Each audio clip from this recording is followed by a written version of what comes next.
Hello, welcome to Global Business. I am Imewere Uhiomohai, and today on the program we're looking at the national budget.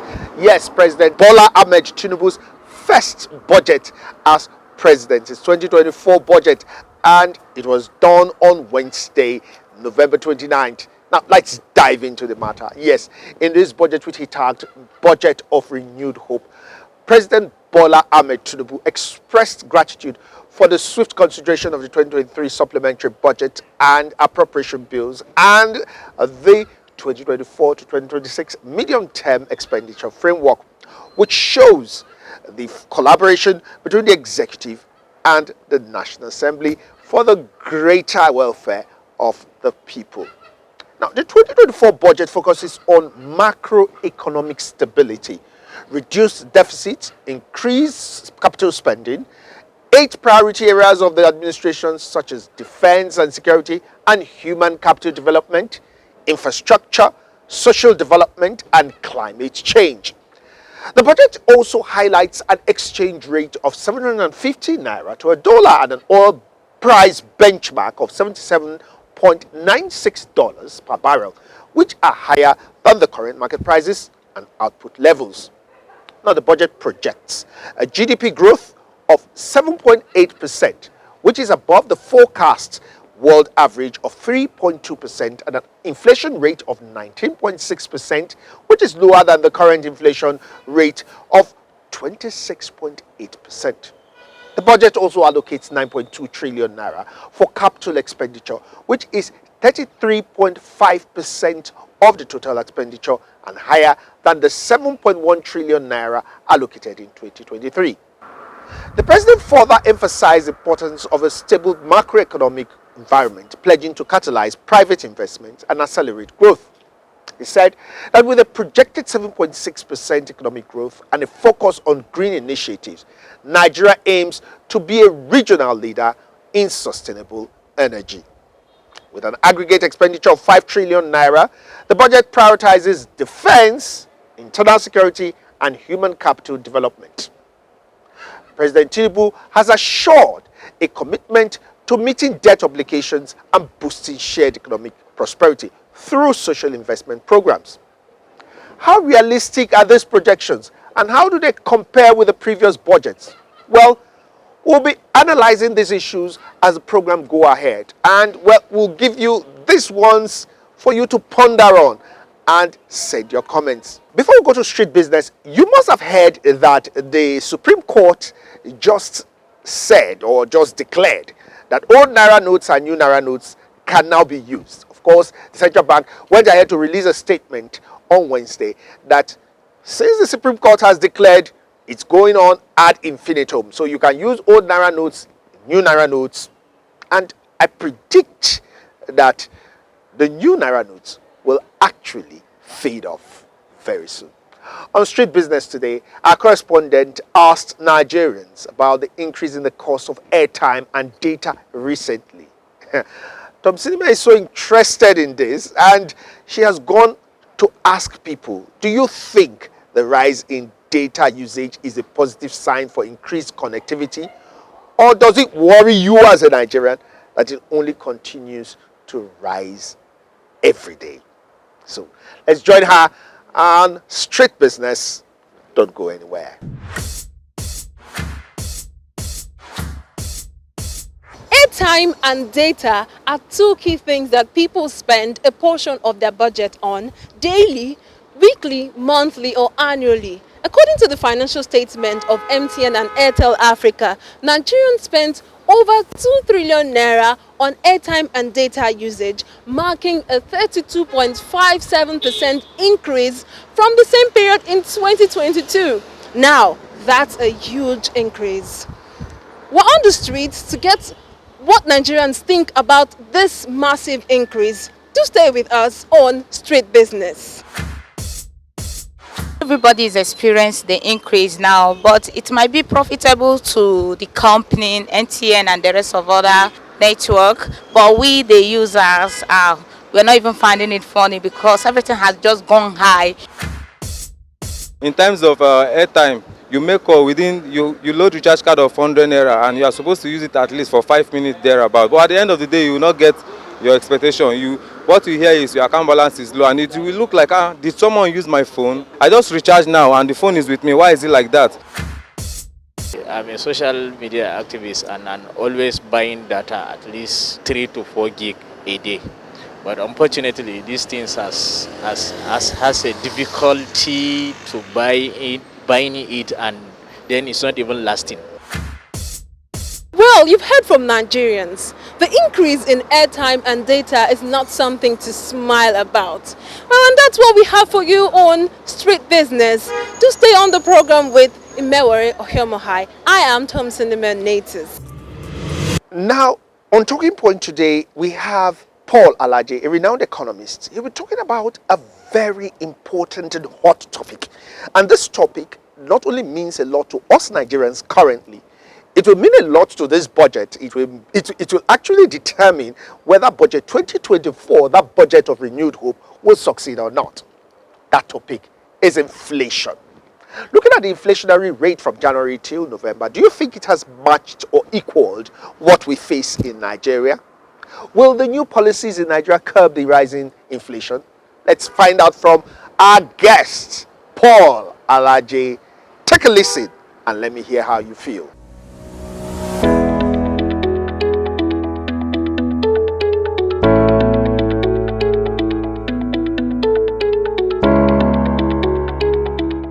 Now, we're looking at inflation, and if we were to look at the trend from January up till October, as at October, inflation was about 27.33%.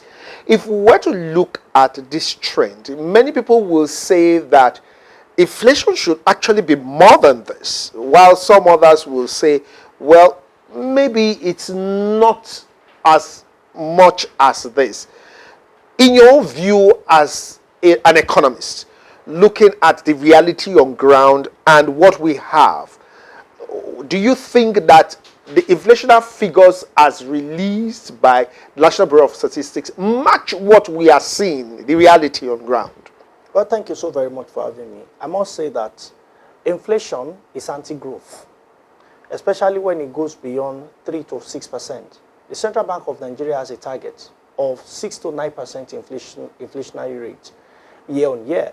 But what we have seen in the last couple of years is that inflation has maintained double digits. In fact, since 2015 till date, we have never had single-digit inflation.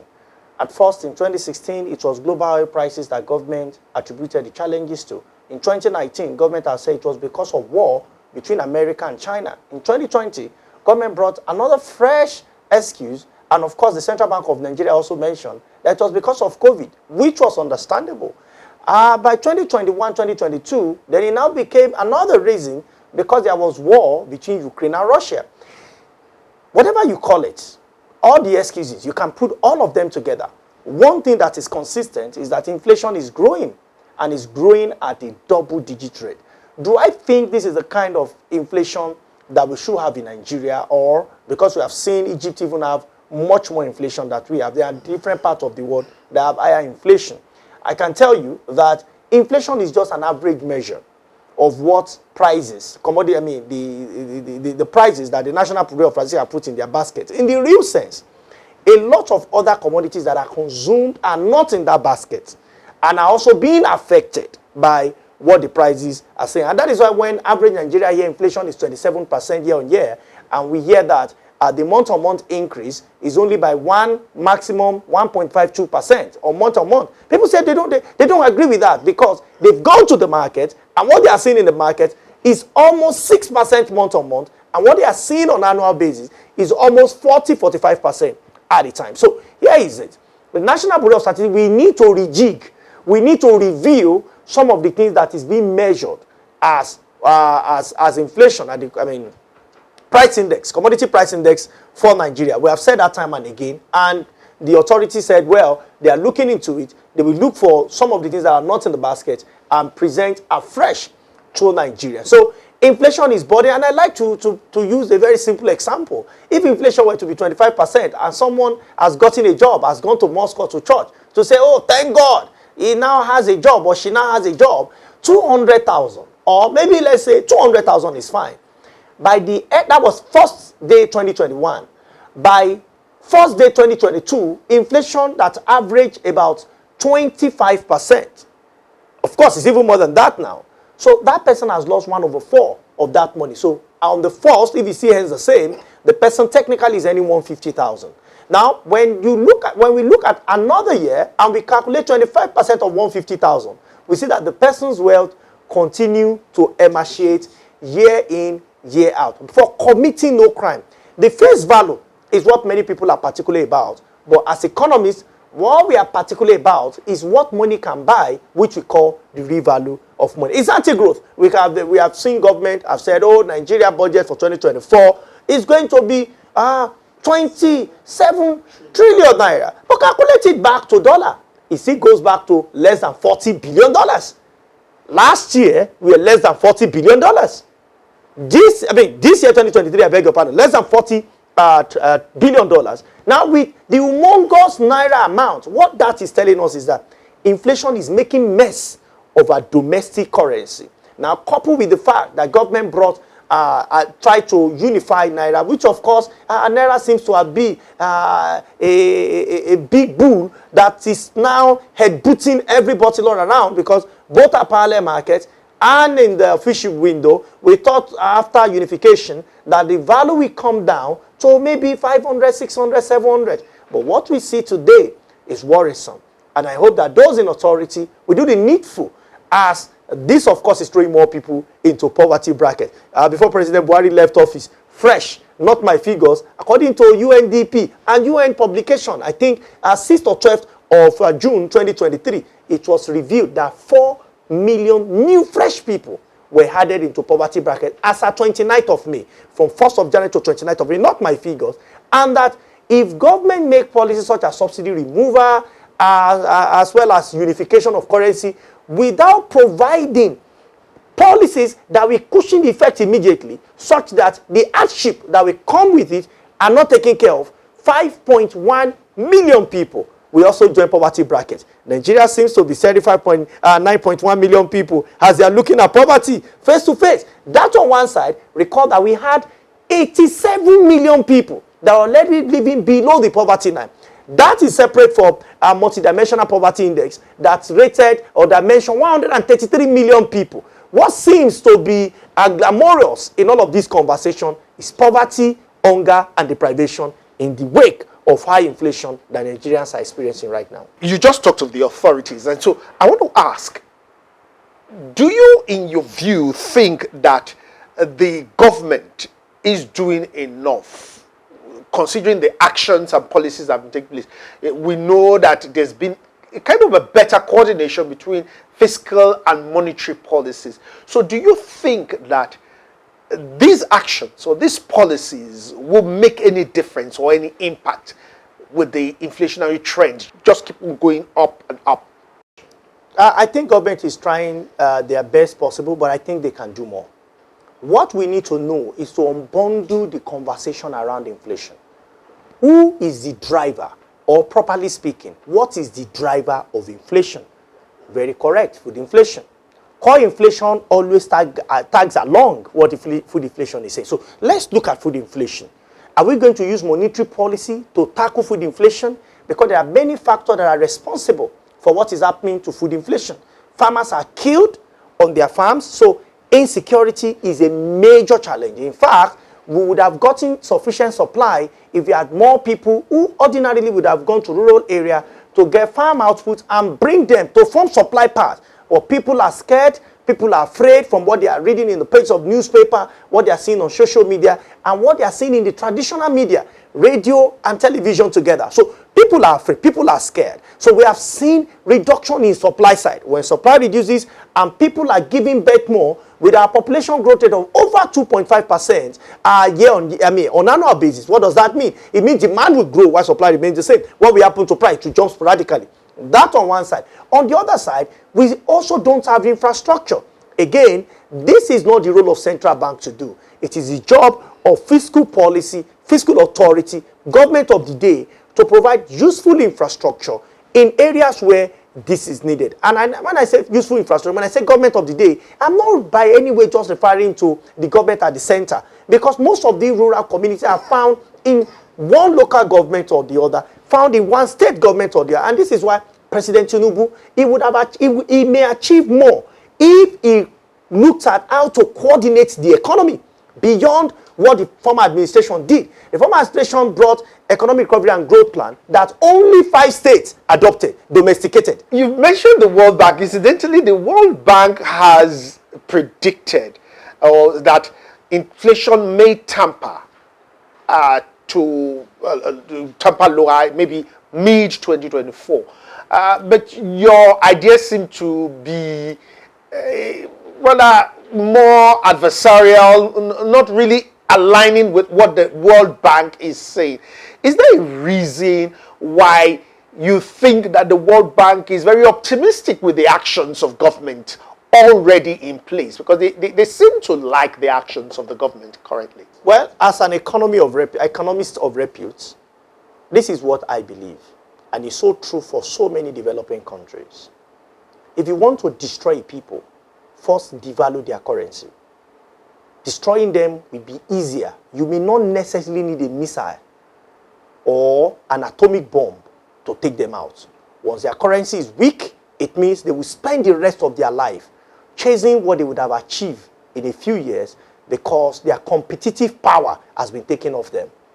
In 2016, I remember I had an interview with you when Christine Lagarde, maybe 2015, 2016, said Nigeria economy is so robust and there's confidence that that economy will submerge the current pressure. But I spoke with her and I said that economy will go into a recession. As against what IMF said, Nigeria went into a recession. And I'm telling you again that based on facts that are available, economy is not about wishful thinking. It's not about sensation. It's about prediction and observation and control. What is available in terms of data is pointing to the fact that yes, federal government have been able to diversify. I beg your pardon. Federal government have been able to improve revenue, because the reason why we devalue is for government revenue to increase across board. So when we devalue, what we are selling, the exchange rate would improve, then government will have more money. Again, we remove subsidy, telling our people, hey, you are better tighten your belt. You need to work more to put gas in your vehicle, in your homes, for your diesel, in your factory. That's the meaning. That's the real interpretation. But the question is, how empowered are these people? Value of Naira continue to go down, and it seems to be fine. Don't worry, by June next year, compare what price was June this year, and check year on year. I don't know whether Bureau of Statistics will report or not, but just check what your purchasing power will be. Then you would appreciate that as much as we want to follow the correctness of IMF, we must also be ready to support our people, because the atmosphere there is different. Power is relatively constant. The demand side is relatively robust. Quality of money is stronger. But here, it is not the same. Although we have 4 refineries, they are dysfunctional. Government has promised over the years, for more than 15 years, that 1, we work, to 2, we work, to 0, we work. Of all countries, at least, I can say for when 15 countries that produce oil were pulled and they were surveyed, it was only Nigeria that has 4 dead refineries. And I'm happy President Tinubu seems to be listening. I granted an interview just after I removed subsidy, and I said he needs to run to Saudi Arabia to speak with Saudi Aramco. I'm happy President has done the same, to speak with Saudi Arabia on how they can take over. There is no need for us to continue to build the picture of a dead dog in front of our economy in the name of refineries. These refineries are dysfunctional. The government has no business running that kind of business. It's high time government embraced those in private sector, especially international organizations that are successful at this, not just what we did with power sector, where they were the discourse were given to cronies and friends. No, people with reputation over the years that can help our economy become more lively. And I've seen that the President's energy seems to be towards that direction. But beyond just inviting, what's it called now? Inviting foreigners to come and invest in Nigeria, we must also do something about local refineries owned by Dangote, because Nigeria investment has gone into it. The earlier it starts functioning, the better for us. Another promise, after several, NNPC is saying, after December, just a month's time, Nigeria will not have any need to import PMS at all. Well, my research knowledge is telling me that if I... 2024. Well, my research knowledge is telling me that as much as I should be excited, remember that when the former Minister of Petroleum, before he went to contest for Bayelsa State election, said, he promised us last year, December 2022, by December 2022, don't worry, 2 of the refineries will work. Then he told us by March, don't worry, 1 refinery will work. And as I talk to you today, unfortunately, it's only on pages of newspaper, those promises have been fulfilled. In the real life, not 35 CL bottle of soft drink, refined PMS or diesel can we produce in Nigeria, except and unless it's illegal. But on official rate, official production window, none of them is working. So this new government, we are very hopeful. We are hoping that with the promise the new minister have said, NNPC have also mentioned that by December 2024, which means don't expect it this year, technically. This means the previous expectation they gave us that by 2023, December, even the spokesperson of the president said that December 2023, don't worry, 1 refinery will work. Now we have gotten that we may not necessarily have that refinery work. We may have to wait again because this is another way of shifting the goalpost. Why are we embracing these dead horses? Why can't we give this to private sector to run? Why? They know that they have something at stake. The goal of private sector is to make profit. If there is no output, which is the goal of Nigerians, what we want is output. So if there are no output, how can they make profit?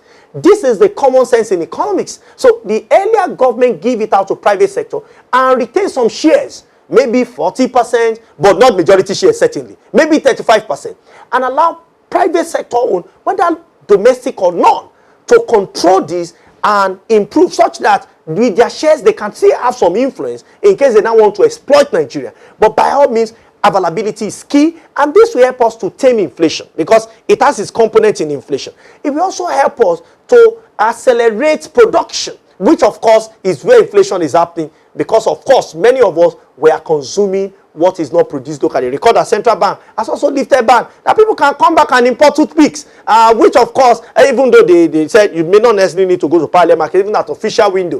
What does that mean? As advised by an international organization, IMF and World Bank, because to their opinion, that is what is fueling parallel market. Since that policy was made, has the price reduced in the parallel market? No. What have we seen? Have we seen stability in exchange rates? No. The real problem we have is our supply side. We are not exporting enough. The earlier we remove our jacket and our tie, our babariga and our buba, and face the real issue headlong. If it's going to take us 5 years, it's better we start now. If it's going to take us 10 years, better we start now. The political solution will not solve economic solution. Production, manufacturing is what was identified, which we have been saying in Nigeria for years. It's what identified by East Africa. And they all agree that they won't mind to even start a common economy. What has happened to the entire African Free Trade Area Agreement? What has happened to it? Who is the real producer in Africa? So why is the free trade agreement not really free? Because the companion of fools shall be destroyed. We are still all going to the west to import. We are going to the east to import. Who is going to clothe us in Africa? Who is going to feed us in Africa? Who is going to provide vehicles for us in Africa? Every year, we cut a check. Nigerian government, 168 million naira. We said we don't need this money in this economy. Take Japan. Keep exporting your Toyota to us while our people will keep driving it and we keep bringing emission to this country. And you will keep giving your people jobs. That's the real interpretation. If not, what happened to that production center going on in Anambra? If government don't trust it, which one do we trust? Can we ask Toyota to come and set up assembling plants as one of the major buyers of Toyota in Africa and say, we don't have problem with you producing anywhere, but you have to come to Nigeria and do the final assembly. And let's employ our brothers from Kano, from Oyo, from Inewi, from Calabar and Bronu to be employees there. After 5 years, after 10 years, after 20 years, what will happen? They will have ideas. Investors in Nigeria can partner with them, and that is how most countries of the world got their liberation. But Nigeria wants the other method, and I doubt if there will ever be a way out. Okay, this is an aside now. Looking at modular refineries, because you have talked of refining, do you think that modular refineries will help in trying to improve refining capacity and the economy in itself? Well, modular refinery could be of help to some extent, but with our population and our consumption, it will be highly insufficient. But it's a good way to start. We can encourage those with modular refineries to start production. It will reduce shortage of supply. But what we need is massive production coming from those 4 refineries and that large refineries that we are already invested in, in Lagos State. So modular refinery will breed competition. I understand that government has also given license to another private sector, one of the business mogul in Nigeria, to set up another refinery. The question is, if we spend 20 years to rehearse madness, when exactly are we going to practice it? Thank you very much for talking to us, Paul Alaje, renowned economist. And you are the economist, and we'll always talk with you. Thank you for coming on the program.